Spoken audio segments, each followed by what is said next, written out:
Hello everyone, yours truly Hero here. Another year has come and gone, and with it some interesting things happen in the world of Evil Squirtle. Me and the rest of the Jam Boys hit affiliate on Twitch. I've played two of what I would call the most beloved games in the world, Final Fantasy VII and Resident Evil 4. And I started going back to school. And like I did with last year, I wanted to make a video about some of the highlights of my interests and hobbies. And hopefully this coming year, I'll be making more non-Let's Play videos like I previously said. Anime to me now has gotten a little hard for me to digest. Not because I'm no longer a fan or anything, there's just too much available for me to make time to watch whatever that's recommended to me, and some often get thrown into the back burner. The first thing I want to talk about is Dragon Ball Super Superhero. Now, I don't know if I was the only one, but when I watched the first trailer, I wasn't impressed due to the studio switching to 3D and how amazingly animated the previous movie was. Regardless, I would have to watch it, and I was surprised with how it turned out. It's been a long time since we've seen anything that doesn't involve Goku and Vegeta, with Gohan and Piccolo being the main protagonists this time around, and it still shows that there's still a lot of untapped potential between them and other characters. And I hope that whenever they start the series again, they focus on that. Except for Broly. I want more Broly. Fudo PI is a sequel series to the much beloved Kamen Rider Double. Now, most people know that I'm a fan of Tokusatsu. I got my whole style based on it after all. The story obviously takes place after the events of Double, and our duo Shotaro and Philip continuing the detective business that leads them to a mysterious girl named Tokime, which leads them to another slew of mystery monsters. While having watched the series prior would be a plus, you could watch this anime without the knowledge of what happened. I do recommend this to anyone who wants to get into Kamen Rider, and like most Rider fans say, the first series you should watch is whatever suit you like best. It's been a while since I watched Gundam, even longer since I've watched one being serialized, and with the announcement of the next series called Witch from Mercury starting in autumn, I figured it was about time to watch a new series, and not to my surprise, I'm enjoying it. It's about a cinnamon roll named Letta Mercury, as she attends Astacacia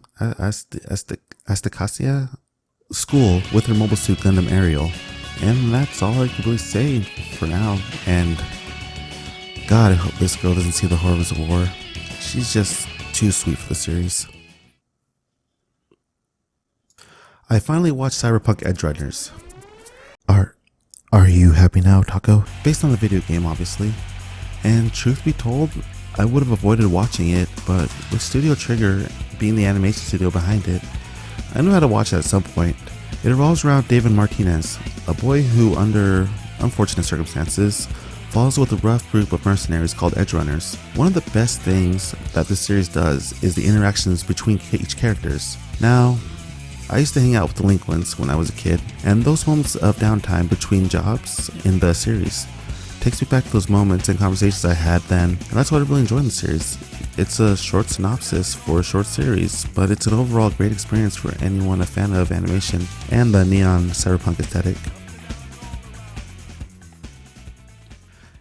It's obvious that Chainsaw Man would be a hit, and man do I love the fact that Studio Mappa is working on it, cause it goes hard. I've been told to read the series by a lot of people, but with the anime out, I think I'll be sticking to that till it ends for the season.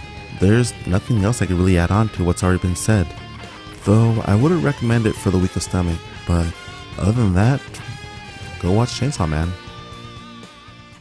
In the summer of this year, we lost Kazuki Takahashi, the creator of Yu-Gi-Oh! Yu-Gi-Oh! Was one of those series that came out at the right time here in the States, where card games and anime were becoming a more popular fandom. A lot of money in my teen life and early adulthood was spent on collecting cards, and I enjoyed the Season 0 era of the manga. It's crazy to think how a small arc in the manga could turn into a worldwide phenomenon. His cause of death was drowning in order to save others. The man inspired others in more ways than his manga ever did. Rest in peace. Now, I don't watch a whole lot of live action stuff, but there's still like a series here and there that I enjoyed.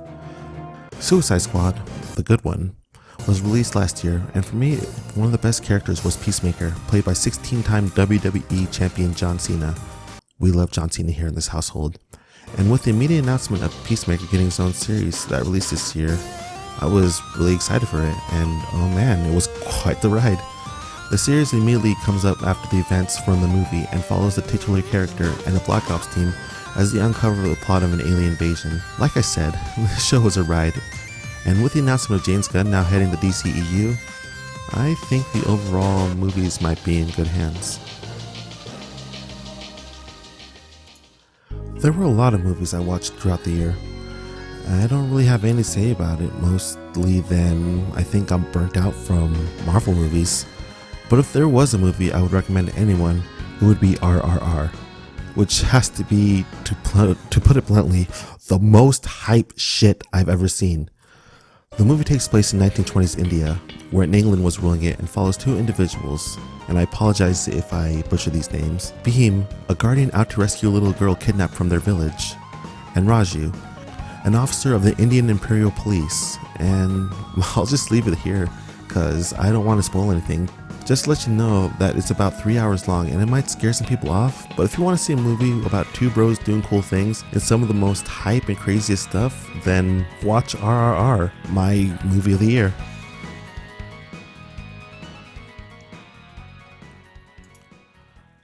As of me recording this, it's been about a month now since the untimely passing of Jason David Frank. I mentioned that I'm a fan of tokusatsu, and like with everybody else, it started with Power Rangers. I've watched Power Rangers since I was 5, and though I stopped after Mystic Force, I still followed the series and watched whatever specials that aired. And it goes without saying that Tommy was a fan favorite to many people. JDF himself was quite the positive guy the few times I've seen him. One of my biggest memories was at a con. I was meeting him while cosplaying as the Green Power Ranger. I'd be lying to say that his passing didn't sting, but I hope he's doing better now. Rest easy, JDF, and once a Ranger, always a Ranger. 1 second, sorry. Go ahead. You're watching Evil Smirk. Jason David Frank, Tommy the Green Ranger. Keep watching Warhouse. Thanks. In regards to video games, there were a lot of big games that came out this year. Sifu, Elden Ring, Horizon Forbidden West, God of War Ragnarok. Too bad I didn't play those. Yeah, in regards to those big AAA games, none of them ever really appealed to me, but that doesn't mean that there were games that I did not play. The first game I want to talk about is Pokemon Legends Arceus. Not Arceus, Arceus. This is an Arceus household. This game was an unexpected experience for many Pokemon fans, as not only did it take place in past Sinnoh, a region many know from the 4th generation Diamond Pearl games, but by taking a piece of the Monster Hunter series, it also gives us a piece of how an open world Pokemon might be. I know we had Sword and Shield, but it just feels better in this game. The game also switches the battle mechanic and brought a lot of quality of life things into the series. And I would love for Pokemon to come back to making another game like this. Oh yeah, Scarlet and Violet came out and it's like, okay, I guess. The Monster Hunter expansion Sunbreak released back in June, adding a whole bunch of things to the game. And oh man, I've been enjoying it. Taking place away from Kimura and into the area known as Elgato, an outpost in a western themed region, where strange monster activity is threatening the kingdom within said region, and the possible culprits being the Three Lords, a trio of powerful monsters. And while that's all fine, one of the best things added was being able to swap skills on the fly, and oh man, that gameplay is so awesome.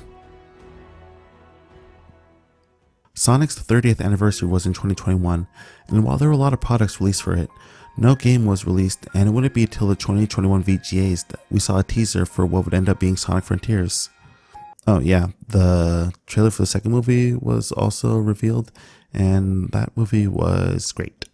Now, I was huffing gratuitous amounts of copium when the first gameplay was released via IGN. I really wanted this game to be good, and upon its release, many people were enjoying it. When I got the chance to play it myself, I was having a blast, though one of my nitpicks is how the controls change in cyberspace levels, which, while reusing the themes that have been bled dry, the fact that the stages have layouts from various 3D Sonic games took me aback, and a feeling of nostalgia hit me. The open worlds were a nice addition to the game. Being able to mess around without a time limit and fighting up various amounts of field bosses was great. The story in the game was awesome, with it being a more mature story, but not like how Forces did, and characters mentioning previous moments from past games, and it does feel like everyone in the game, other than Sonic, develops well. But one of the best things I could say were the Titan boss fights. Those fights themselves gave me a feeling I haven't felt since the first time playing Sonic Adventure and the sequel. And while I won't be starting a new game anytime soon, this game was amazing, and hopefully they stay and improve on the path they're taking this series to.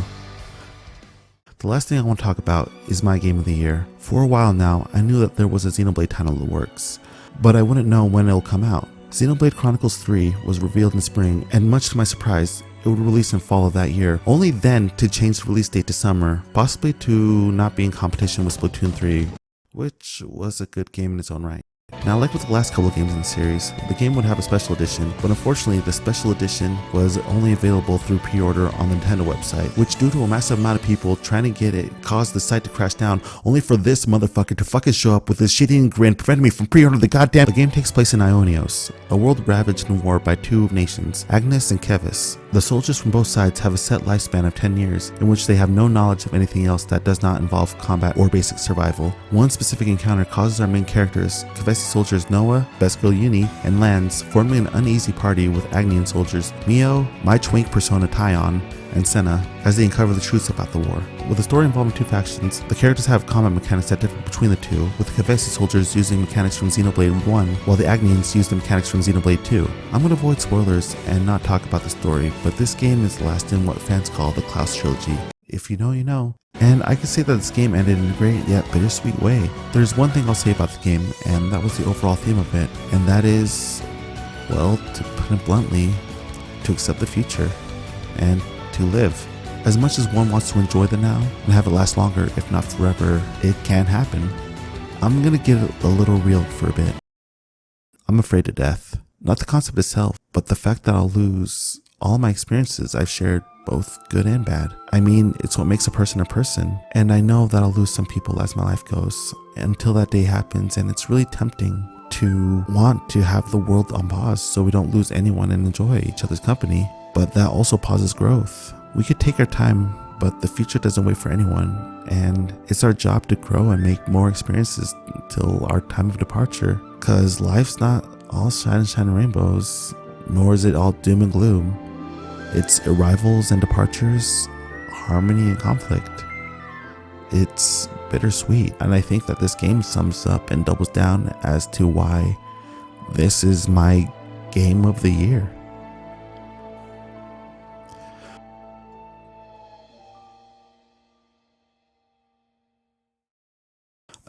Thank you guys for watching. I don't know if this will be coming out on the 31st or New Year's. Haven't really took care of that. I'm just got finished recording right now, and I'm just recording this a little bit.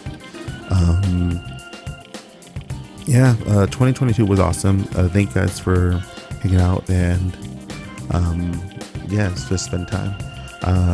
What I'm looking forward to in regards to next year is trying to make more non-Let's Play videos. I think I'm going to be done making Let's Play videos. I mentioned it on one of my streams that Metroid Prime and Splatoon 3 might be my last Let's Play videos and whatnot. But we'll see what happens. I'll be trying to make more, like I said, more non-Let's Play stuff. You guys could also check me out on Twitch. And you can also read my comic PK Life is Short, so have fun with it. Hopefully I'll be done with that by the new year, by this coming year. That's gonna be bittersweet on its own. But for the most part, thank you guys for just for watching and stuff like that. And I hope that this following new year comes up to you, and catch me on Twitch. And if not, I'll see you guys next time. Take care.